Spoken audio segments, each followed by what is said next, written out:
Hello. Let's have a think what I'm going to do. But before we do that, let's recap what's in the office. So, that's the new PC and that's the new laptop, and they are my fibre optic cables. They are the CPUs for the 2U server. These are spare drives I need to go through. I've got lots of USB devices that need to be gone through, lots of file stuff. I've got some standoffs. That father machine is the Git server, and it's in the lovely Coolmaster case that I like, the N300. And this is an old Dell Optiplex case that's been repurposed. Now that's got one of my fudgery Xeons in it. That's got a fudgery Xeon in it. But I'm thinking take them both out, or certainly take that one out, and mount that on a board. And I'm thinking put that on the wall up there as a sort of working art piece to break the wall up. So that's the first step. Well, that then leaves me with the nice new Coolmaster N300 case. What am I putting in that? Well, there is my old workstation. So this is a Xeon X5670 and I use that with no graphics card in it. I use it as a network head running Windows to connect to work. So I'm thinking board up the old Git server as an experiment.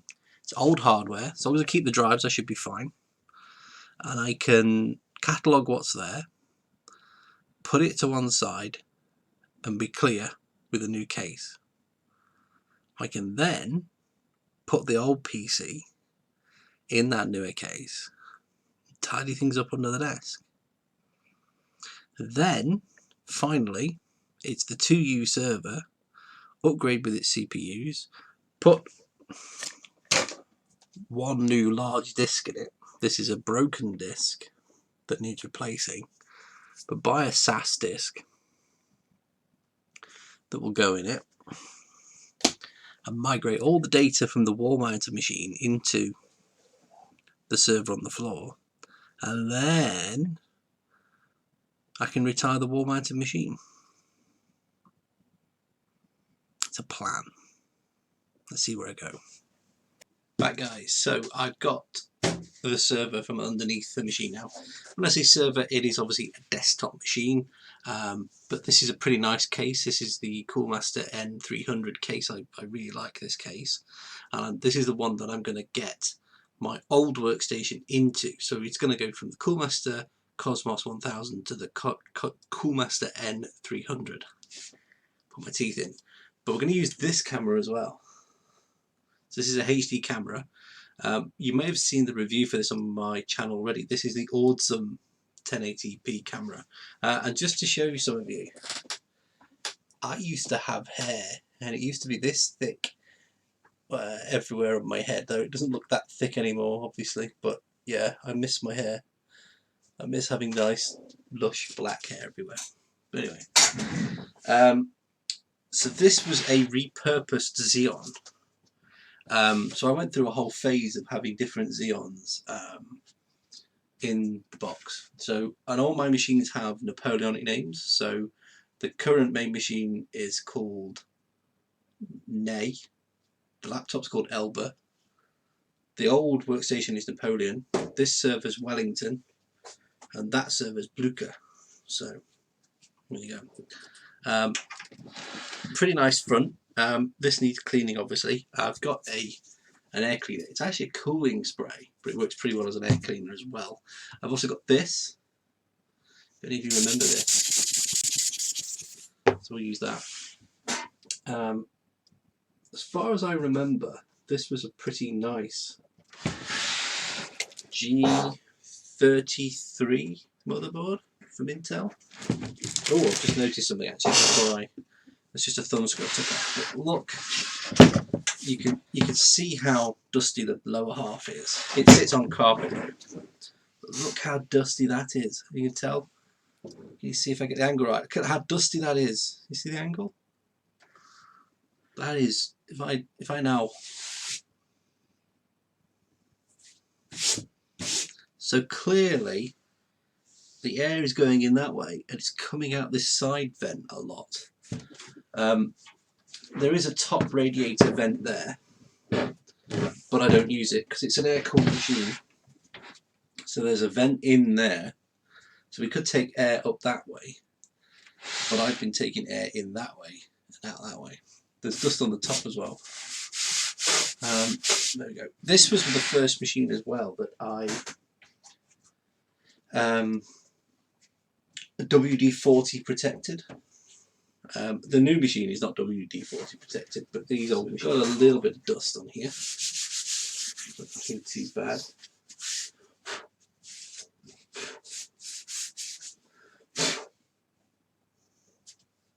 What I'll do is I'll just blow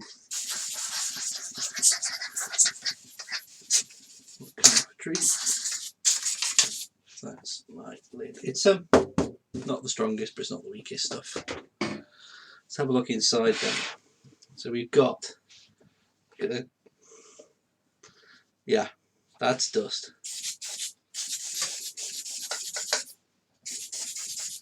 Okay, I recognise the cooler now. So this is a socket 775 machine with a Xeon hack in it.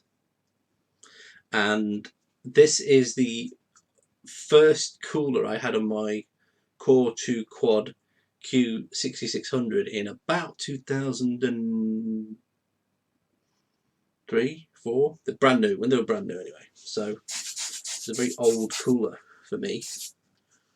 It does work, it just looks a bit as if things have sagged a touch. I don't know, we'll see.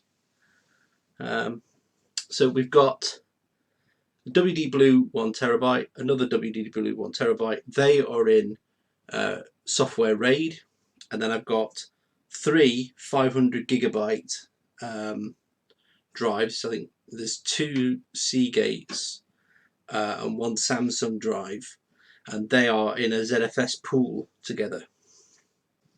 I'm just interjecting into the video for a moment because I've just talked a load of hokum about what drives are in there. We'll see as we take them out exactly what they are. This dust came off them. But this is just an overview. If you want to skip past all this and go to the board part of the video, there'll be a link below to the time code for it. But the top drive is a WD Blue 250GB drive. That's a drive I've had a very long time. It was the original drive I had for my P4, I believe, way back in the day. Then there's a 320, which I bought as an expansion when I started playing Eve and needed 2 clients, and I ran one on each different drive. And then the lower 4 discs, one is a 500GB Seagate, and the bottom 2 are 500GB WD Blues, but they are in a ZFS mirror.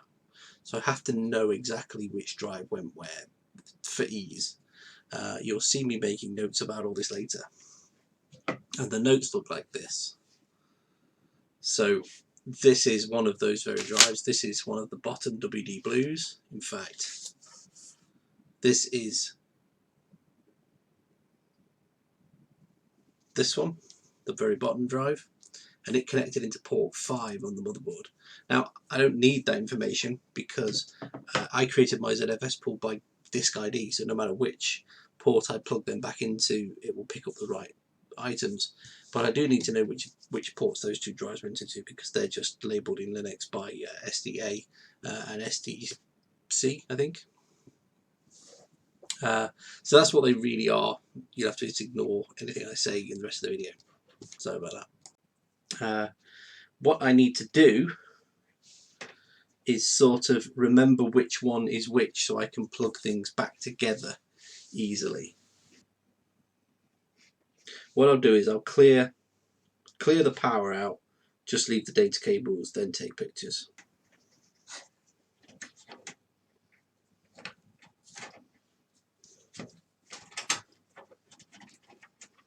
Okay, all the power, I've routed all the power along here and up this way,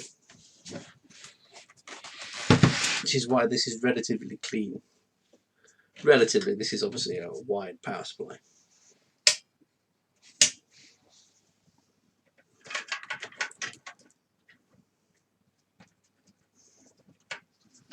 Let's pull that one. Pull that one. This is the SATA power. So the power is out. So the power is, you have a look, it's one of these. This isn't a depth adapter. Here we go. So this is a 4-way splitter. So this power supply has only 2 SATA headers, and I've got that to go to each of my drives. May need that for what I'm planning with that one eventually, but for right now it went to those 3 and then these 2 at the top. That literally just went inside like that. So I've got a strap that's going to the front fan there, which in turn is going onto this Molex here. Let's disconnect that. So that's part of the case. There are actually 2 of those fans. So this is just a straight power connection onto Molex. This one goes into a motherboard header. Can we get this massive power out of the way then? Come this way, free that one. The Leviathan is kind of out. Need to get the motherboard power off. Really stiff. Really stiff. There we go, that's the main power. I've got the CPU power up here. Now, I must have put that board in, connected that, put the board in, if that makes sense. And this is where you'll need a piece of paper and a pencil. So what I have got is 2 banks of 2.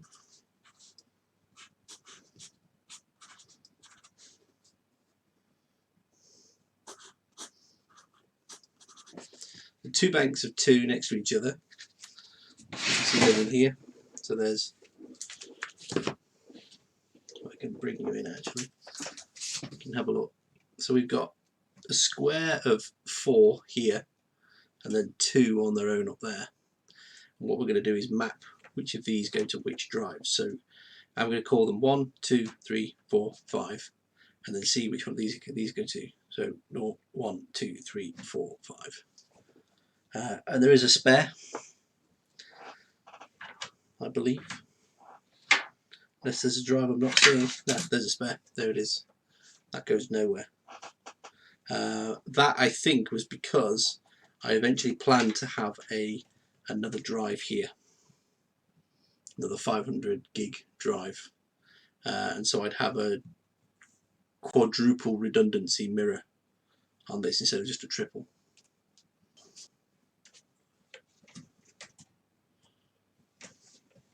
This one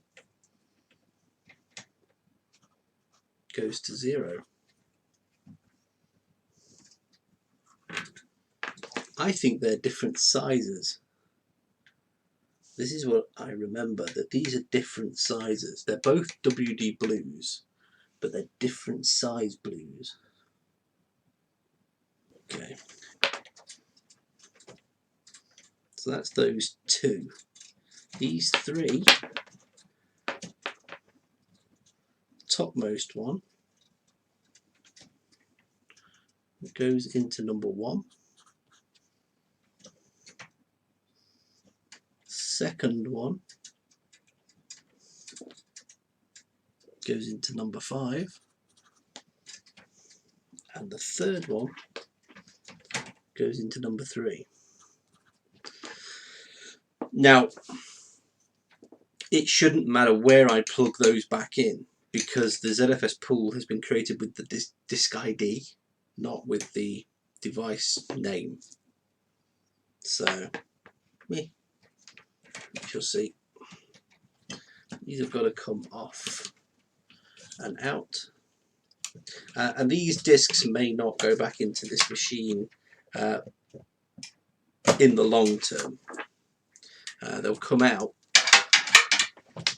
Where we eventually go with everything is a whole other kettle of fish. I honestly have no idea how I'm going to get that screw out.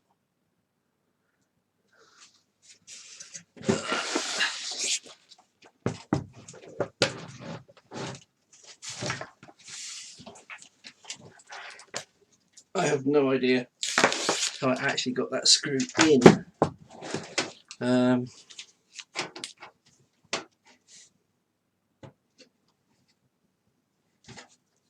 Let's turn this down. So I wouldn't normally recommend using an electric screwdriver in a PC. Certainly not one of those big drill based ones, because it's a drill. But this is actually, you know, it's actually a screwdriver. It's actually what it's for. And the anti-tear stuff, you know, the Torx on it works really well. So this is the lightest it can be.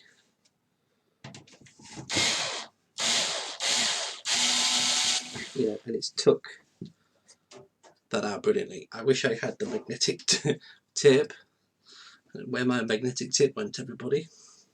Now what I'm wondering is that actually a screw? It could be a double-headed mushroom pin that will come loose. Might be. So this might be a simple V-clip that goes, so you have the V, you put it into the socket and it just opens. So I put it in, pushed it in, and it opened as I put pressure on the top. I've not seen these in the shops for about 10 years, but they were really useful back when I used to build machines a lot. Because when you came to replace a part, you didn't want to do all this screwing and unscrewing. You just pulled the hard drive, pulled everything out, and it was done. They went out of fashion because they're great for maintaining with PCs in an office, but they were great for that office to get broken into and all PCs get taken all apart, so you were left with a bunch of broken machines. But we shall see. I think that is one of my very precious mushroom heads, so I think it should just come away. Let's see if it comes loose. Yep, I think it does. I think it literally has come loose, unless I'm missing something. It is, or was, one of my mushroom heads. So I can get the CPU power off there. There we go. There it is. And we can just have a quick look. So there is a lot of dust. That is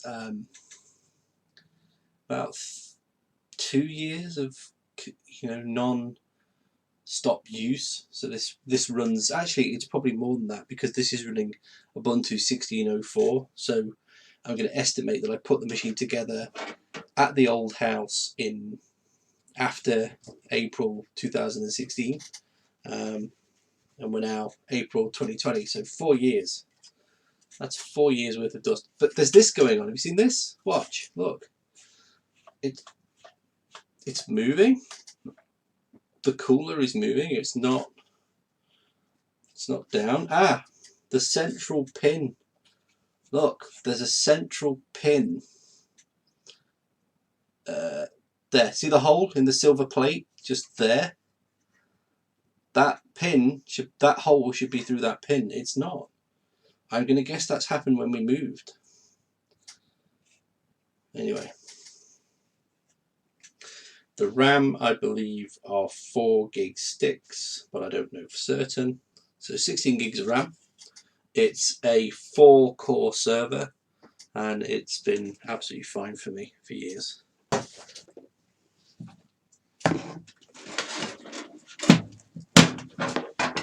There we go. So the power supply is an Asker. Now this power supply was the power supply I bought myself in 2004-ish for the Q6600. So of that Q6600, I still have, the processor itself. That's in the front room as part of my media streaming PC.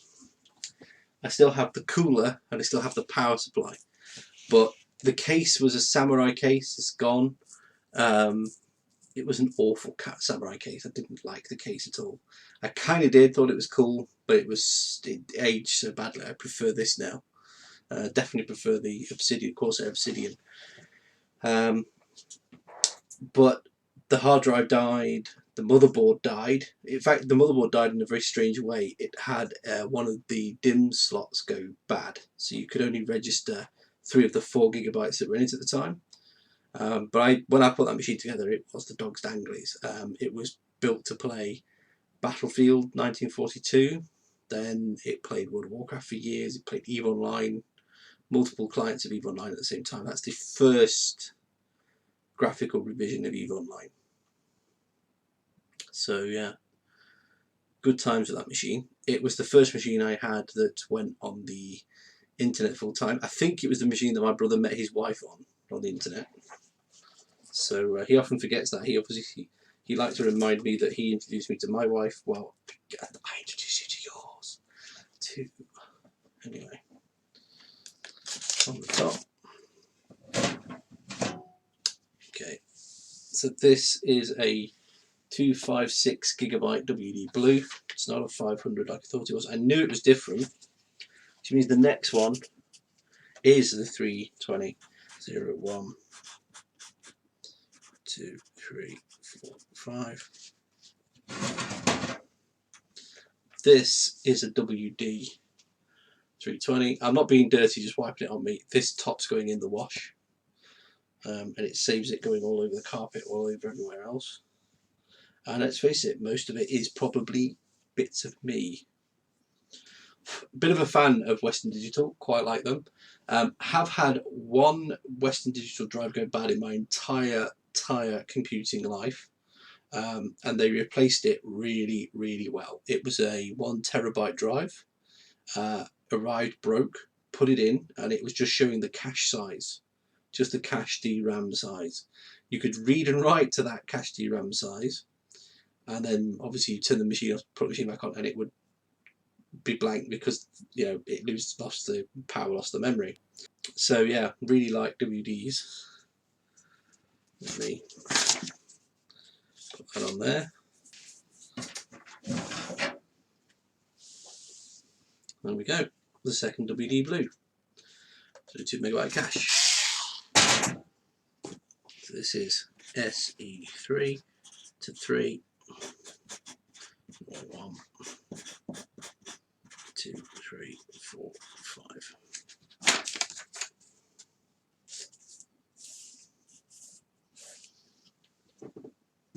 There we go. And we can bring this back.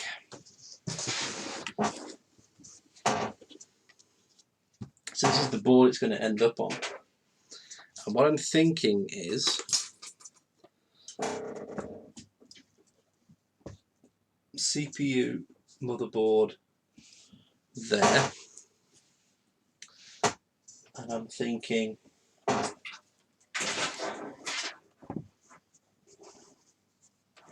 somehow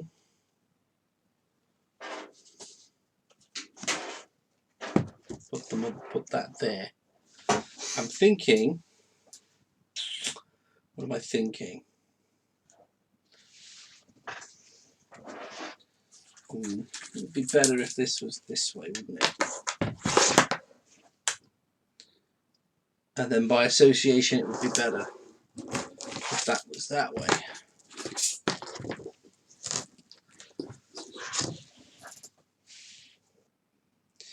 What I'm thinking is, we don't have space for all those drives to go back in. So I only need to boot this machine with one of the 500 megabytes, sorry, 500 gigabyte machine drives, and the 2 blues. Booting it like that, I then can get all my data off it, and this becomes a build head. And I'm thinking then it'll only need 1 drive, like there.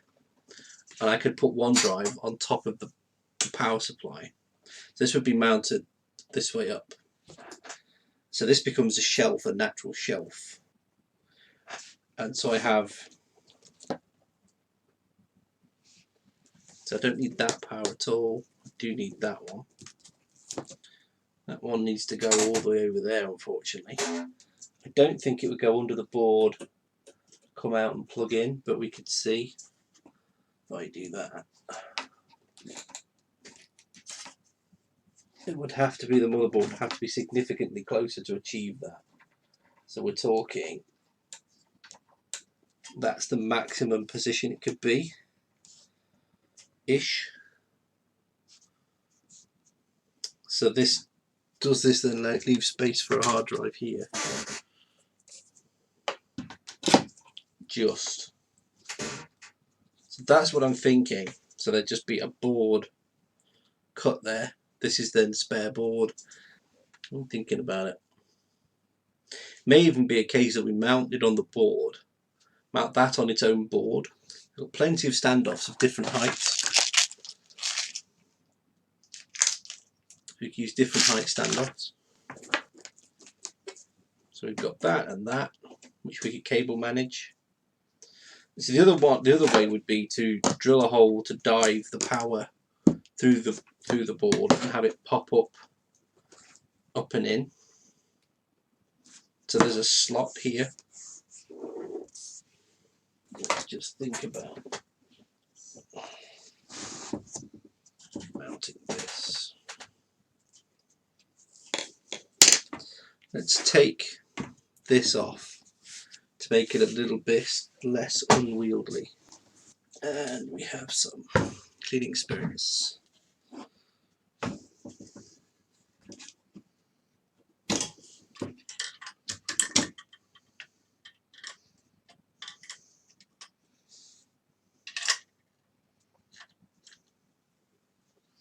Okay, this is using this gold stuff, HY610 thermal grease. So, not my favourite. I prefer Arctic MX4.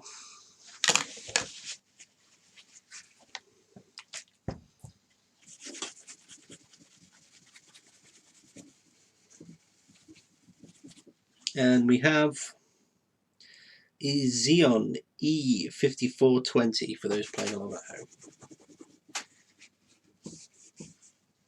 So this is a Xeon with the little plastic pin swapper for socket 775 to socket 771 conversion. I've cut the tabs off the socket.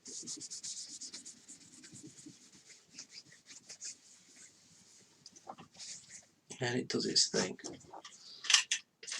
Just how grotty this is. I didn't want to do that. So what I'm thinking is get it on the board, get it safe, clean up the cooler, get this powering, and get it rebooting.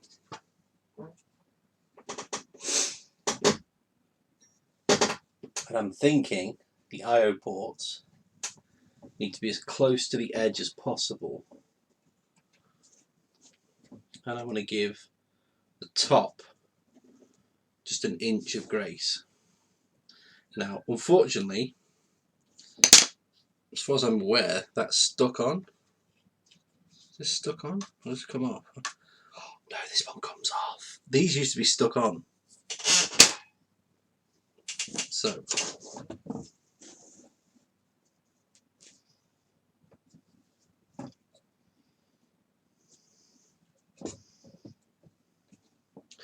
what I'm going to do, if I can rotate you in a bit more, and rotate you down a bit more.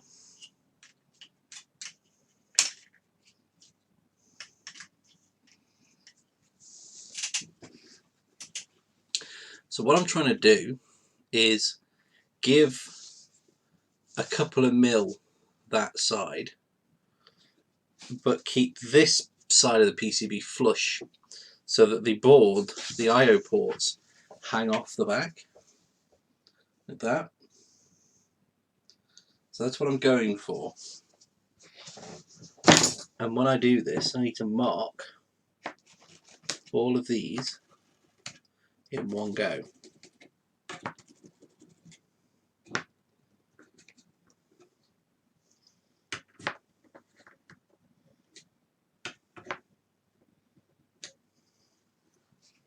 Just twist it a little then.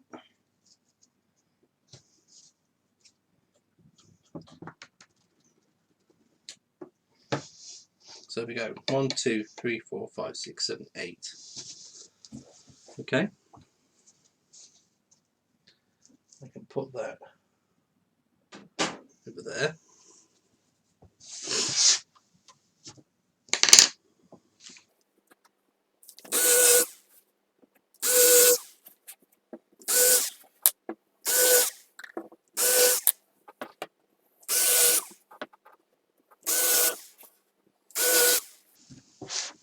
And then what I'm going to do is use a self-tapping screw. I think I'm going to make the board stand up to the highest point. So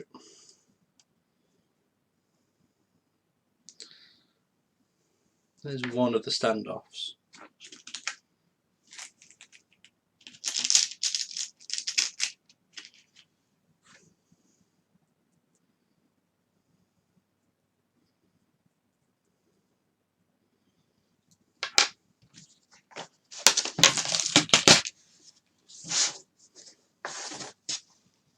So the initial imprint that I made with just the driver bit was just to hold this still enough to let it self-tap.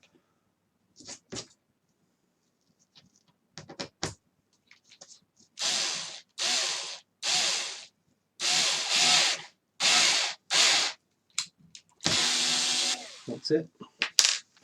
Now this should tap itself in, I hope. No.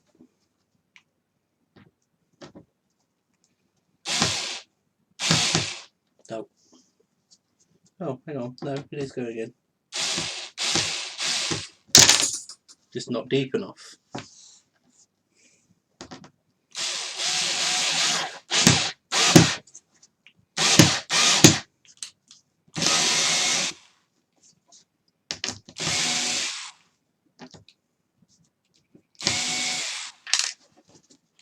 Just come through and hit my desk, but we'll see how this is now going to react.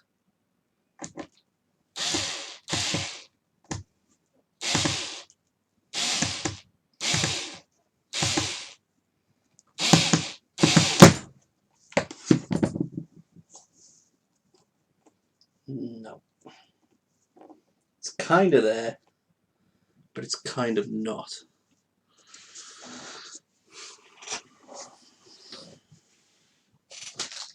You can see it stood up. So it's kind of getting there, but it's not going in.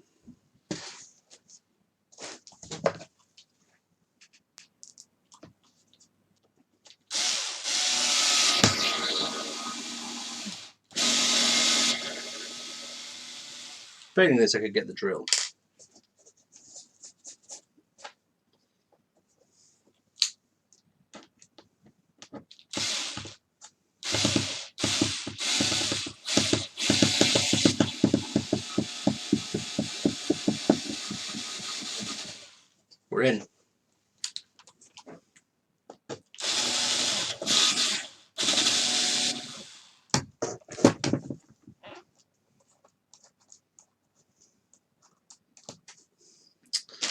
So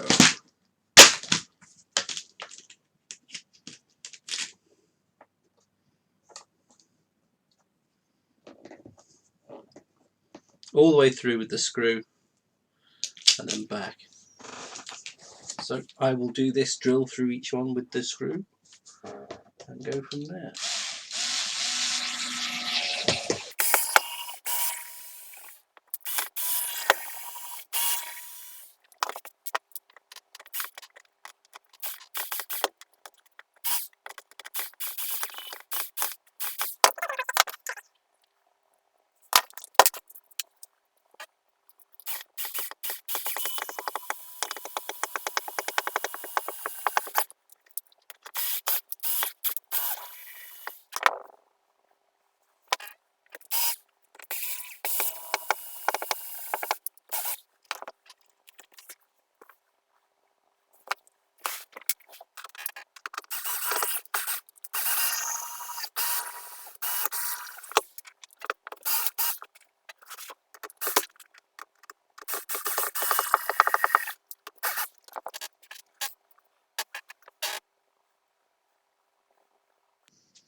This one so you can see a bit better what I'm doing.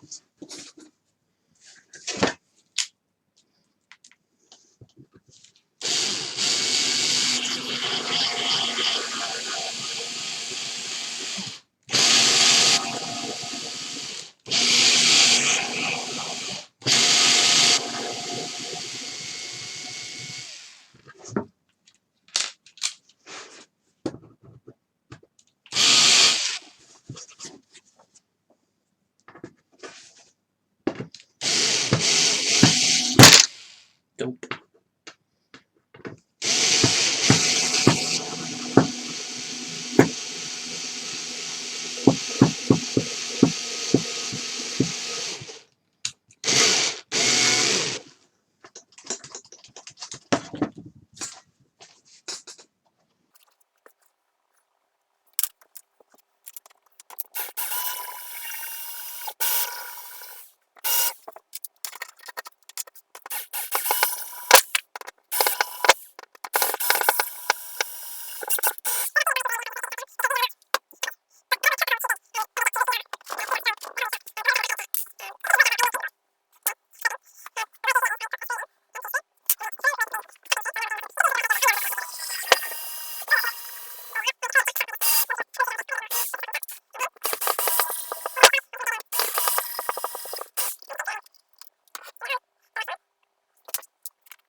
That one is in. So there we go. They're all in. My tapper. I have definitely stripped that one.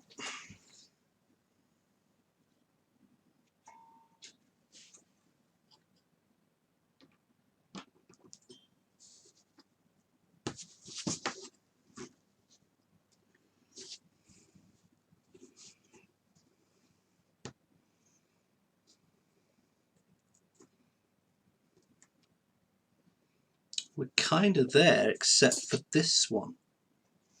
That one.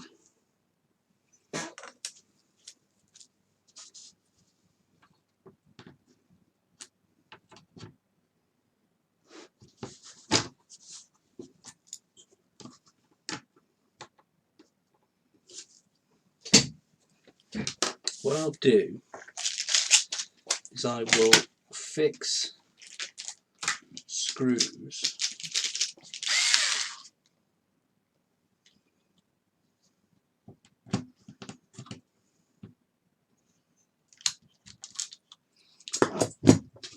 I think that's going to go straight through. What I'm going to do is look at which ones are really off the mark or in the centre of the board and screw them up, and then use the board itself to just pull them right.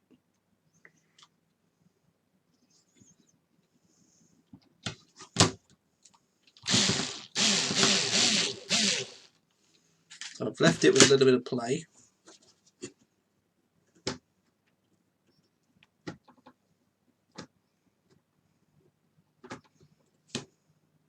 One, two, three, four, five. Sort of 6, sort of 7. So let's start putting some more in. Let's put one in up here.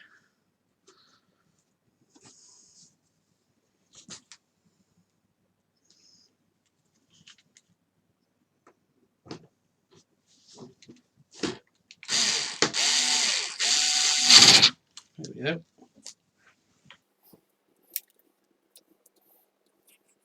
One in just there. This one needs tilting a bit. Then, tighten this one out. Put this one in.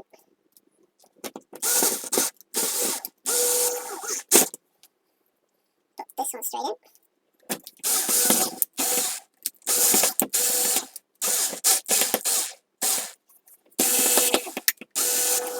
Yep. And it's just these two. A little bit off. Gonna work, I think.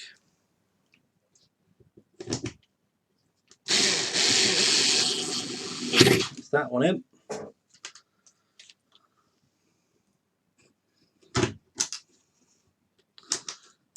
This is this one in.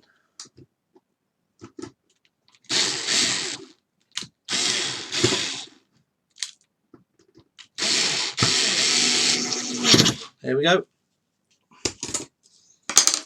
We're done. So there she is. Okay, the acid test. You ready? You ready? That's how it's going to hang on the wall.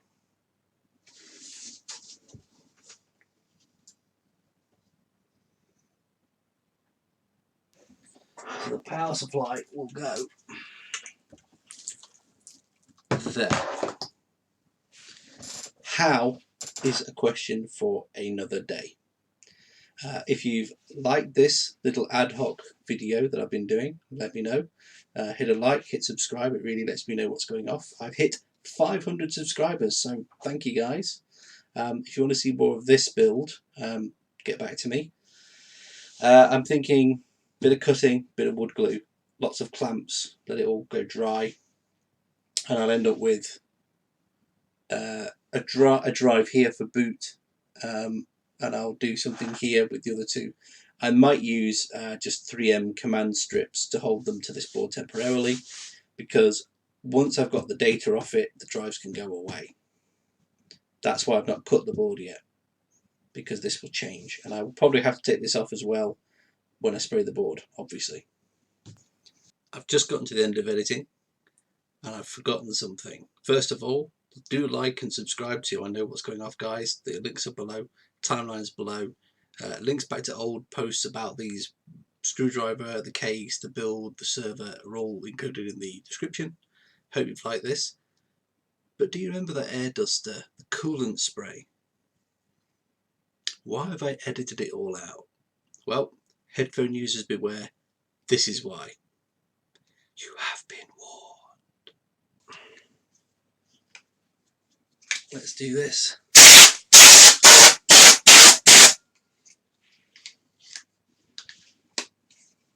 Got it out.